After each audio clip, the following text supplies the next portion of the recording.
Since we took a break, I just thought it'd be a nice time, in the interest of helping to set up a timeline. I came across a kind of birthday card that's become sort of popular.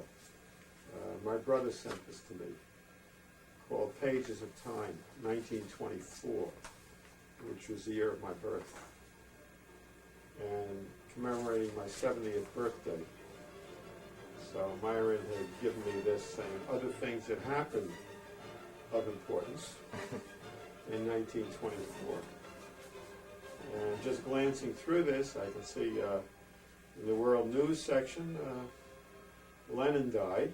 He was 54 years old in 1924. And that was the year that they opened King Tut's coffin after 3,300 years. It makes us feel sort of insignificant, I guess. The electrocardiogram was invented in that year by some Dutch scientist who won the Nobel Prize for it. And they held the first Winter Olympic Games in France, as a matter of fact. It was the year that Britain finally recognized the USSR. And on a national basis, Ford Motor Company manufactured its 10 millionth car. J. Edgar Hoover became director of the FBI, which was called at that time the Bureau of Investigation. Calvin Coolidge won the presidential election. He was the incumbent because Warren Harding, he died in office, so Coolidge became president sometime earlier and ran in 1924. Not that I remember much about that year, but I do remember him being called Silent Cat. And he decided that after serving from 24 to 28 plus the unexpired Harding term, he opted not to run again and retired someplace into New England. Woodrow Wilson died that year. And Goldwyn and Mayer merged to become Metro-Goldwyn-Mayer. George Gershwin wrote Rhapsody in Blue that year and made his debut. And Knute Rockne and the Four Horsemen gave Notre Dame its undefeated season. Interesting. Yes. All the other important things that happened that year. For those of you interested in arts and entertainment, Cecil B. DeMille produced the Ten Commandments. P.G. Wodehouse's Jeeves was a bestseller. He was pretty good. And Gershwin wrote Lady Be Good, which was produced on the New York stage. The Life of Abraham Lincoln was also produced on the New York stage. Some of the music that many of us remember, maybe some of you younger people, Fascinating Rhythm, Hard-Hearted Hannah, The Indian Love Call, and Sweet Georgia Brown were all written that year.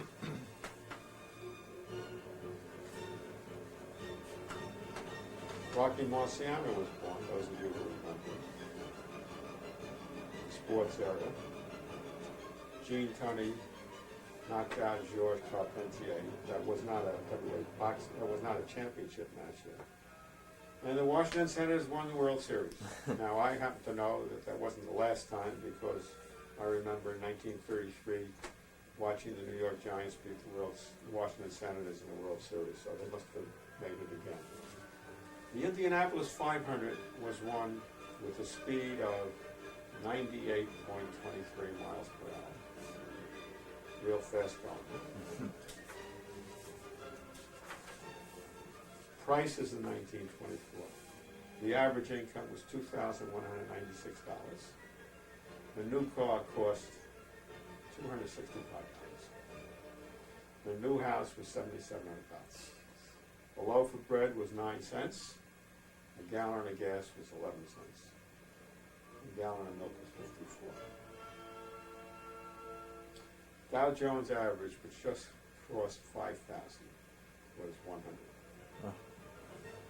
So, I mentioned that Coolidge was the president and Charles Dawes was the vice president. And I'll bet you one person in 1,000 could not name that vice president for you if I didn't tell you. Certain key inventions, Kleenex came out in 1924, the electromagnet, the incandescent lamp, and the loudspeaker.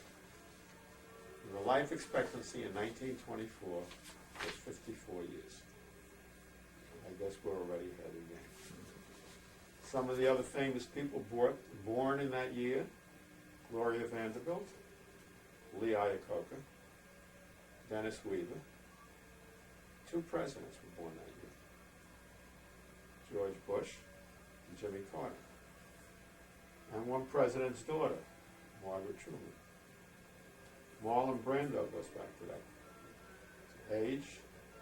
Don Knotts, Buddy Hackett, for those of us who remember, and Telly Savalas, who just died recently, so I recall. In the sports, I don't know how many of you remember Lou Groza. Those were the days. Lou Groza was an All-American tackle, but he also was a place kicker. Mm-hmm. Those were the days that the place kickers were not specialists. It was always one of the regulars who did the place kicking. And later on, we saw Paul Hornung and Pat Summerall. Baltimore Colts. Well, Pat Summerall was a place kicker. He came up as an end, believe it or not, but was not a first string end. Maybe he was first string for a while, but it wasn't long before he outlived his usefulness there. Edward Koch, for your New York City people, was born in 1924, as was William Rehnquist. I look at a calendar in 1924 and verify that I was born on a Saturday, for whoever wants to know that information. And I think with that, I'll close off the year of my birth. Okay.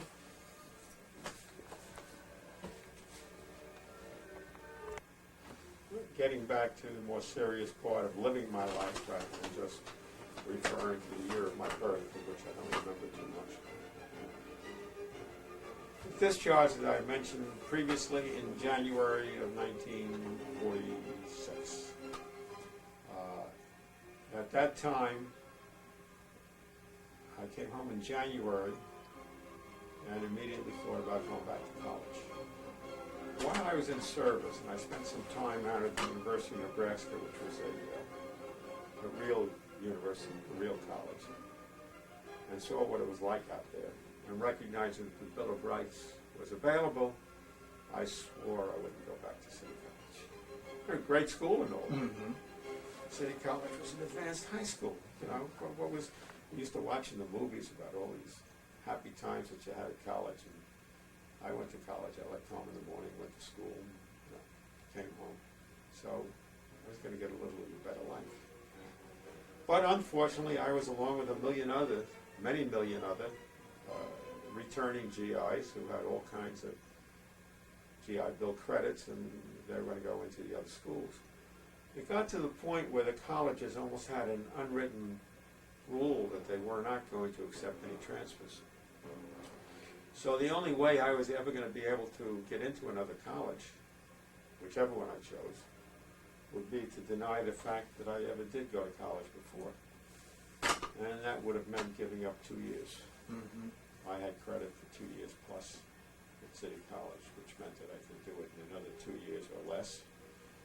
So I gave up the idea of a big-time school and figured I could last 2 more years and get out into this world and start making a name for myself and having fun. So I returned back to City College.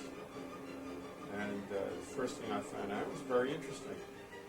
In registering, I found out that they were giving extra credits for military service, depending upon what you did. So I went down there, and when they found out that I was a navigator, they immediately gave me some science credits. Astronomy specifically, I believe, because we had celestial navigation in those days. Because I was an officer, they gave me 2 years' worth of ROTC credit. Just being in service itself, excuse me from any further phys ed or whatever that was. Along the way, I picked up credit for art and music and that was a mistake. In the future, I really wished I could have taken a course in art and music at the college level, because those are two areas that I consider myself very weak in. Whether the music course would have ever canceled my being a listener, I doubt, but maybe I would have understood more as to why I was a listener. Mm-hmm. In the art world, to this day, there is much great art that I don't understand. Whether that would have helped. Again, I don't know. But what it all boiled down to is that they gave me so many excess credits that all I had to do to get my accounting degree was to take the series of accounting courses, which meant I had 2 years worth. Recall in those days we didn't have 1-year courses, we had semester or twice-a-year courses, plus a summer course. So by taking one of my accounting courses in the summer, then I'd be able to finish in a year and a half. And this I did. Mm-hmm. I'd gone back to school in January of '46 and graduated in June of '47 with my degree, a Bachelor of Business Administration in accounting. It was an enjoyable year and a half. I went away a kid. Some of you might say I came back a kid too, but you have to understand, I've always been against accelerated education for boys and girls, mostly boys. I don't know too much about girls. I went into college when I was 16 years old. I was just a little past 16. Intellectually, I guess I would have been able to hold my own, but from a maturity point of view, since the girls in school were 17, some even 18, and even those who might have been as young as I was, were not interested in any 16-year-old boys. No, but we're ready for them. It was that type of thing. So I actually had no social life. I also felt cheated in the sports world. Basketball was my sport. I thought I was good enough for it to play. As a matter of fact, during service, I did play for various of the facilities that I went to. And I found that I was playing with college-level kids. You can always tell yourself, you might be able to kid other people, but you can't really kid yourself. And I just felt that I was good enough, not to be a star by any means, but certainly to play at that level. As a matter of fact, when I came back to college, I decided to go after the City College team. Now, City was a real top-notch basketball team in those days. I mean, they have since, with the scandal and everything, reduced themselves almost to club-level ball. But they were pretty good in those days, and I remember making a long trek up to Uptown City. I was down in the business school at 23rd Street. And I did this with Saul Fishman, too. He had, in the meantime, gotten out later on and came back to City College also. And we had gone up together to try out for the City College team.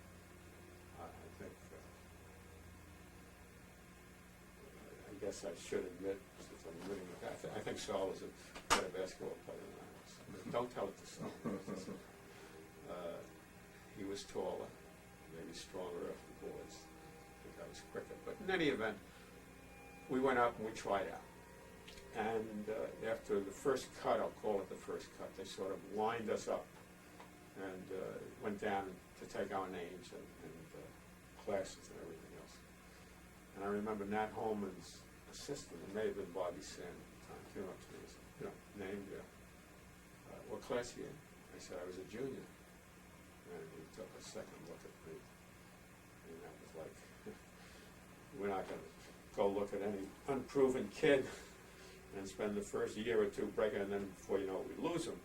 In effect, he was saying that since I was so far advanced in school, that there was no way I was able to go any further. Mm-hmm. It was not an unexpected disappointment, but in a way it was. And again, I go back to I felt cheated. I went back, and I did play some intramural ball, and I'd say fairly successfully, and we enjoyed it down in the in downtown City College again. However, my social life picked up. Spending the 3 years in service and coming back, I was just the right age. And we were returning veterans. We were returning war heroes, I'd say that. And going out with girls was much more comfortable then. And the girls, I think, were sort of hungry themselves because this was really the first batch of guys coming back from service. As I may have mentioned before, those who didn't go in were either too young, had not yet reached their 18th birthday, and here I was a very, quote, mature 21, or else they were 4F for one reason or another. So it was good. I had pleasant experiences. Nothing that really excited me to the point where I was ready to settle down by any means. And that happened later. Yeah. So the college career ended in 1947, and I decided at that time that really I was entitled to a couple of months off. You know, what was my hurry to go out into this business world? Since I didn't take any time off when I got out of the Army, I went right into school. So I took a couple of months off, and then I went out and went looking for a job. And lo and behold, just like all the GIs coming back from college, jobs were not too easy to find. And I had no experience. Well, I had a part-time job while I was in school through a cousin working at the CPA firm, but in effect it wasn't counted very much. And I found it very difficult to find a job. And I kept thinking, I took off the first month of summer, which would have been July. When I went looking in August, there wasn't much around. But I finally found something, Leitersdorf, SD Leitersdorf. It's one of the largest firms in New York City. Was hiring temporary people. So I figured, I'd go to work for them if they'll have me. And at least I'd be able to put on my resume afterwards that I did have some experiences. I guess I started with them right after Labor Day. It'd be sometime in September. And they sent me down to Bush Terminal to do the ship store office audit. The ship store was the Navy's equivalent to the Army PX. Mm-hmm. And as such, this was their central office, and they had, of course, all of these ship stores all over the world. So it was one gigantic set of books. And I did what all neophyte accountants would do. I started doing bank statements and voucher registers and checking this bill against that and what have you. And really not feeling like I was learning very much. Leitersdorf was not of national renown size, but they were one of the largest within New York City itself. Mm-hmm. And they seemed a little too impersonal. I didn't really feel like I was getting anything while I was there.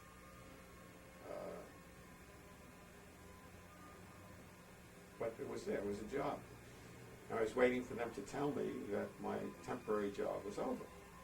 So I could go out and look for something else. Or waiting for them to send me to other accounts. Yes. I was all at one client this whole time. I really didn't feel like I was learning like I should be.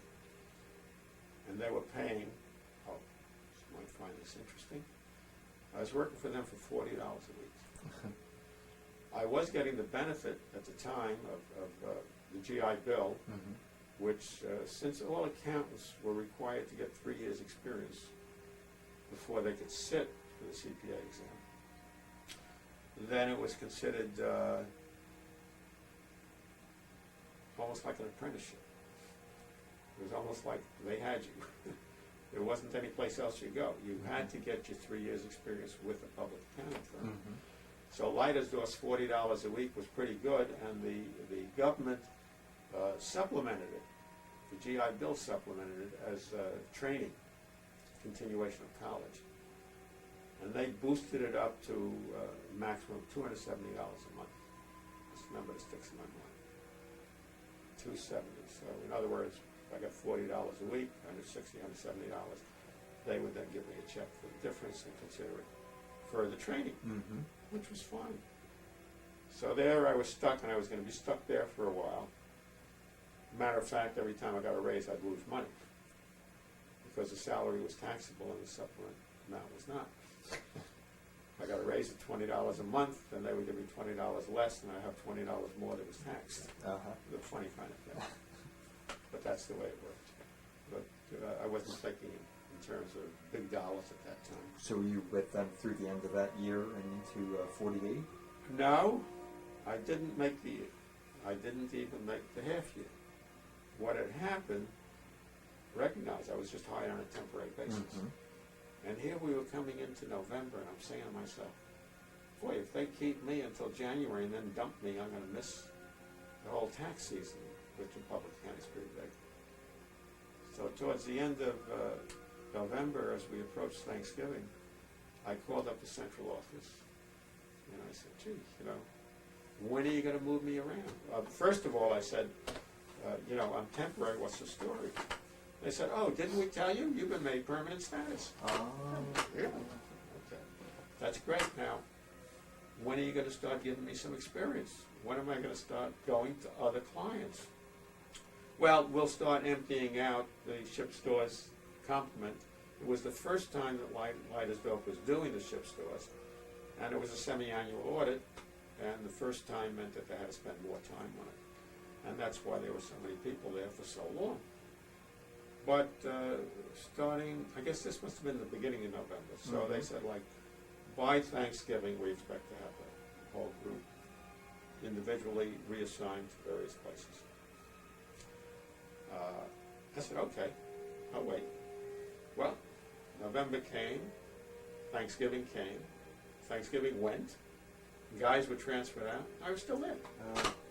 I called them up again. I said, well, you did such a great job the first time around that we decided we wanted to get a jump on the second audit, so we'd like you to stay there. Oh, jeez. I said, that's no good. That's not acceptable. I really, I was stuck. I was very, very annoyed, but I knew I wasn't learning anything, and putting me up another level at the same place wasn't going to do for me what I thought they should do. So I said, well, can I come up and speak to somebody? This is not the way I want my career path to go. So I said, okay, come on up to the office. And that's the first time I went up to the central office up in Manhattan since I was hired. It's the kind of work it was.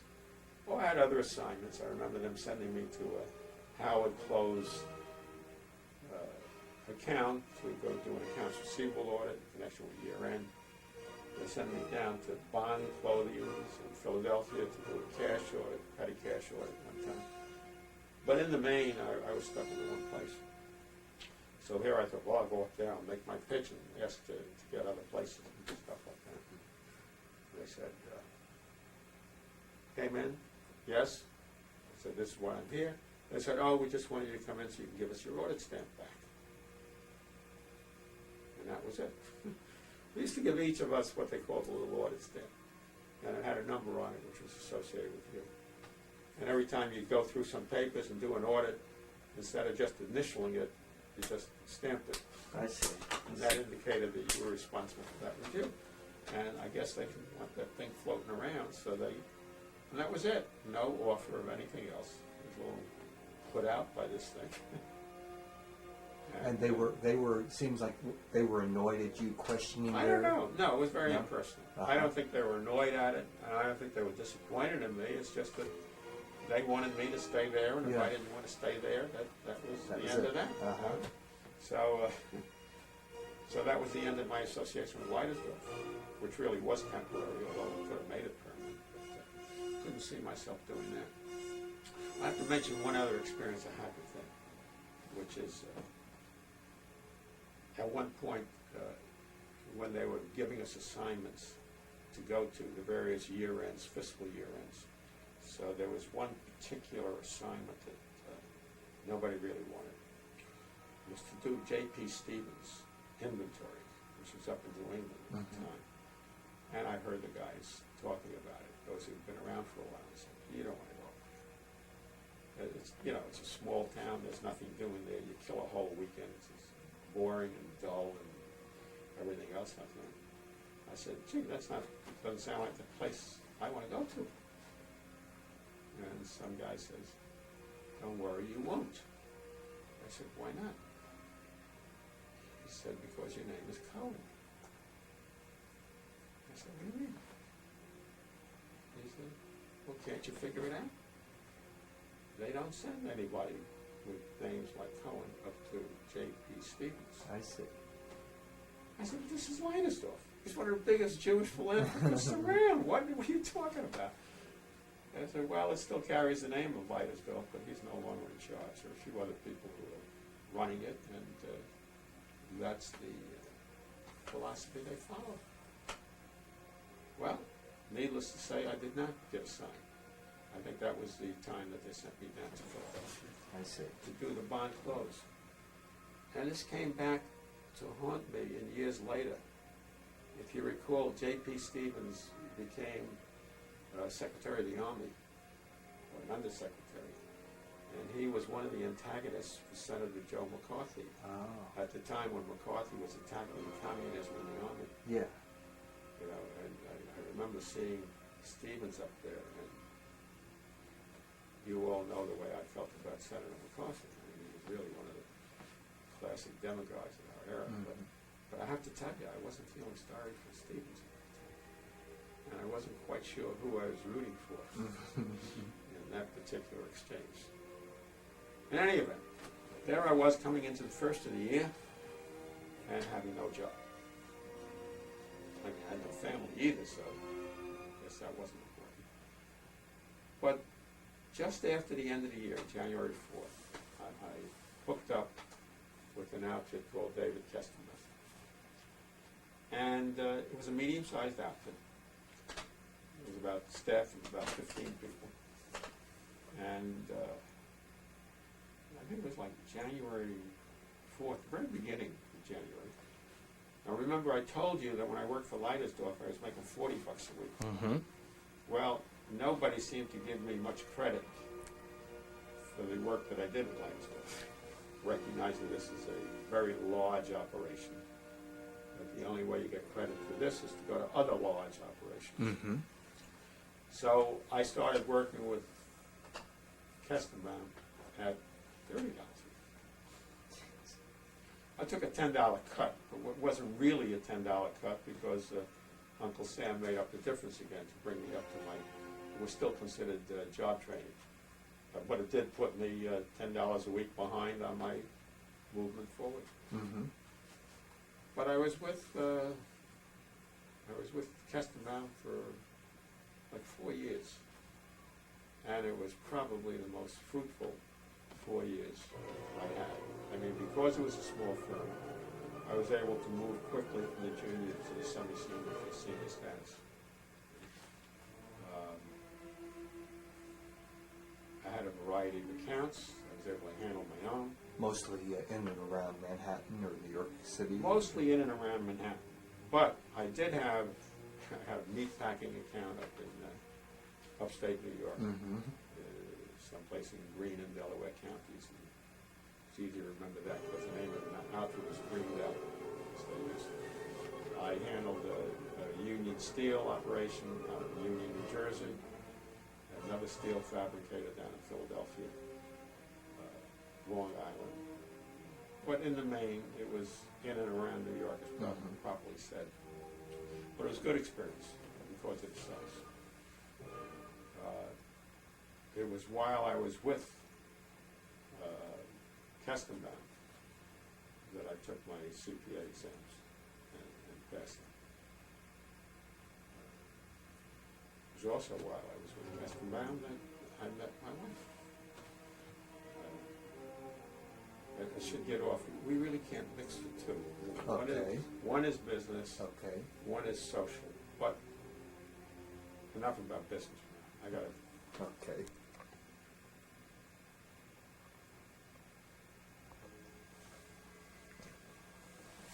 Okay, so basically then cover the your social program after City College. Yes, I guess so. I asked for this break in my business career because of the most important thing that ever happened in my life. This is very difficult to speak about because I've got to try to get across my real feelings and yet not sound too corny about it. Mm-hmm. It has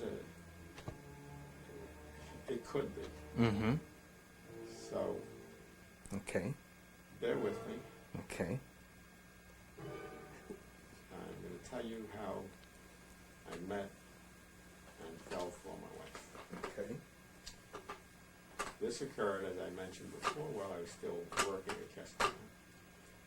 And, you know, now that you were out of college, your normal meetings with eligible young ladies was not as easy. I had one or two, several, I'll call them dates because they really weren't much more than that, while I was in college, but nothing that ever really excited me. Now I was out of school, and through some friends, my friends were invited to a houseplant party at Brooklyn College. A houseplant is with the poor girls or poor boys sorority or fraternity. I only heard of them in the city colleges, namely City College, Brooklyn, and Hunter, and Queens, which were the city colleges in those days. The difference between a houseplant and a sorority, for example, is the sorority, the girls lived in the sorority house. But here we were at commuter colleges, and everybody lived at home. So you didn't have a club room. You didn't have I don't know exactly where they met because I did not belong to a houseplant while I went to college. It didn't appeal to me at the time, but through the brother of a friend, my friends and I were invited to a houseplant party at Brooklyn College. Not at Brooklyn College, with a Brooklyn College houseplant. It was at the house of one of the girls belonging to the houseplant. And in effect, it was one gigantic blind date. None of the guys knew any of the girls. So we went to this place in all of our macho glory, whatever you want to say, and went to this house, which was in East Flatbush in Brooklyn. And all I remember is while I was there, all of a sudden this vision crossed my line of sight.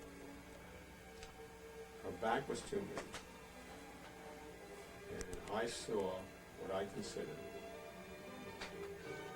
the sexiest figure I had ever seen or dreamed about. She was just gorgeous. I didn't see her face yet, with the most beautiful hair laying just right, and just following her lines down to a great pair of legs.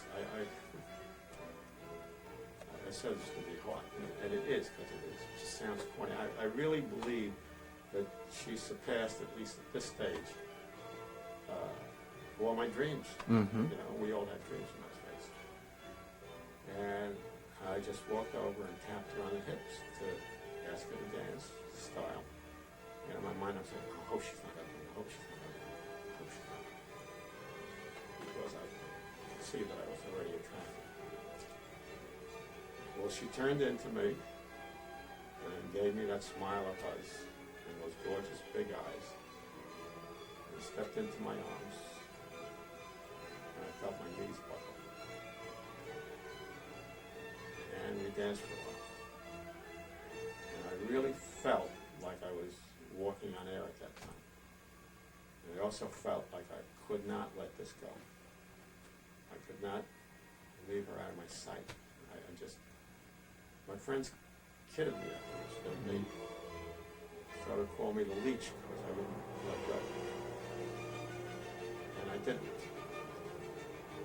This was May 7th, 1948. A day that will live forever in my memory. We still celebrate this time. Uh-huh. You know, I don't know how many people can pick out the exact time that they met their beloved. But this was the date. And I went home that night, and it was like this girl kicked everybody else out of my thoughts, out of my dreams. And then it took me 2.5 years to get her. She says I wasn't aggressive enough at the beginning. Uh-huh. The truth of the matter is, I was afraid. Uh-huh. I really was afraid. Afraid of being too aggressive and losing her. Afraid of getting a negative answer if I ever popped the question. Mm-hmm. Because how do you do that and then retain a relationship? And that was a long time ago. But we stopped seeing each other twice, I think, along the way. In those days, we didn't go steady. Going steady was tantamount to being engaged, one step before. When you went steady, you were practically committed. So the style in those days, at least with me and with us, I guess, was you would see her every other week, which didn't do much for getting to know each other as much as maybe seeing each other more regularly or being in a small town. You know, Anita lived only less than a mile from where I did, but we never crossed paths. The density of population in East New York was so tremendous that And when you would see each other every other week in those days, would you speak by phone at all in between? at the beginning, really only to set up the date. Yes, okay. Only to set up the date, to see each other, and it really was something. It was hard. It was hard to accept it. I don't know that I was mature enough or ready at that stage to give up my heart and soul. To give up. I just figured everything. You know, you look upon marriage, it's really quite important. You don't, not like some of the kids nowadays. Well, you try it for a while. If it doesn't work, yeah, go someplace else. So we would see each other, and I just enjoyed this girl beyond description. We stopped once, twice. I think Anita wanted me to commit myself more, and I maybe didn't know how. She thought I was very mature. She told me in later years she didn't know how nervous and immature I felt in particular. I tried going out with other girls in the meantime. Mm-hmm. That was the idea of this, seeing each other every other week, so you'd fill it in. And I felt that as you were doing this, you were becoming more and more sure. It was never anybody that could compete with her. I would find myself going out with other girls and going through the motions, and always dreaming and wishing that it was Anita, that I had to be. I had developed almost a temporary, semi-permanent relationship with another girl named Joan, and we had also from Brooklyn Colleges now. Mm-hmm. And I can't remember where I met her, but I think that was a blind date through a friend, maybe from Saul State. And she was nice, and she was pretty, and she was sexy looking, but it was like it was more than a dimension below where I've been used to. And she was more aggressive, and I think she offered herself more. But the more she offered herself, the more I missed Anita. And I knew that nobody else was going to satisfy me. Mm-hmm. Nobody else was going to be able to push Anita out of my thoughts. And it finally came about. I guess it was the summer as we were approaching the summer of 1950, and Joan, I mentioned that was her name, yes, Joan, had been given an offer to go away to camp as a counselor. And she asked me whether she should go. And I said yes. And I knew that at that moment I had to go find Anita again. And that's the way it happened. Joan went off to camp. I had somebody I was working with, Bernie Lippett, the guy who I studied for the CPA exam with. And he belonged again to a house plan who followed up after college, and one of his house plan members was dating Anita at the time. Oh. So he was keeping me, a small world, you know, Yeah, a city like yeah. New York. So he was keeping me abreast of what was going on there. Uh-huh. He came to me one day and said he thinks that Zach, that's the other guy, was ready to propose to her. Oh, boy. And I had to go find her. And on one weekend, early in the summer, I knew that Anita was out at Rockaway Beach with some friends. And I went looking for her. And I found her. And when I said hello, she said hello in a very cold manner.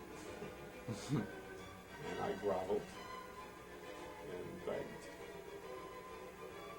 And got her to walk away from her friends with me. And probably from that time forward, professed my love. And that was the beginning. And we got together. She accepted me. Very cute. Later on, I found a letter that Anita had written to her mother, who was away in the country. And she showed it to me as we were going through her mother's effects, and I kept the letter. And it was something like, Lionel came back into my life again. He wants to see me this Saturday. He better propose to me or it's all over. But he will. I think he will. Uh-huh. And he did. Uh-huh. He did. And I gave her a ring on September 22nd, which was the official date of our engagement.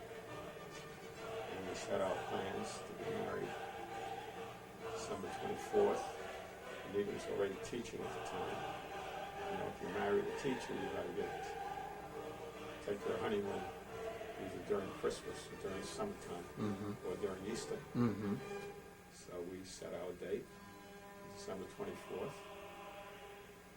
And my exciting romance with this girl is going to reach its peak this night at the Waldorf Astoria in New York City. Mm-hmm. And I think that's, shall I say, the end of the beginning. Uh-huh. I don't want to say the beginning of the end because that end is not over yet. Yes. But that was the greatest choice, the greatest acquisition, it's a long way to use, the greatest achievement Mm-hmm. of my whole life was to get her married. While you were dating that Joan, had you been seeing Anita every other week still, No. or that had fallen That by the was- wayside? That was one of the times that we were not Ah. seeing each other. I see. I see. It was pretty clear that if I wanted to see her again, I wasn't supposed to be wasting my time anymore. I see. Okay. That had to be, and she knew it. Mm-hmm. She knew when we got back together again that I had surrendered. Mm-hmm. And on her terms. It had to be. Mm-hmm. And I think she deserved it. Were your honeymoon was at the Waldorf Astoria, the wedding, No, or the wedding was at a place called the Gold Manor in Brooklyn. Mm-hmm. And I didn't tell her where we were going. You know, this was usually the kind of thing that was a big surprise. Yes. You had a surprise of where you were going. Only my brother knew. And the big thing in those days, as childish as it might seem today, was if your friends found out where you were going, they would start to bother you on your wedding Right. night. Right. Saul, who got pretty loaded that night, kept saying to me, I know where you're going. He didn't, but he just kept saying it. So I had my brother, who was my best man. It was an afternoon wedding. Mm-hmm. It was snowing outside. Mhm. While there was snow on the ground. Okay.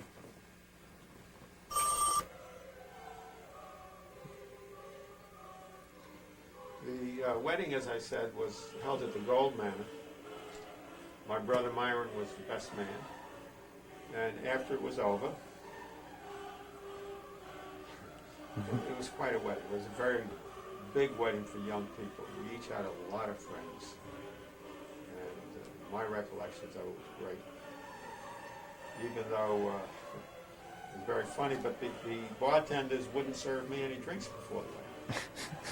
There were too many stories about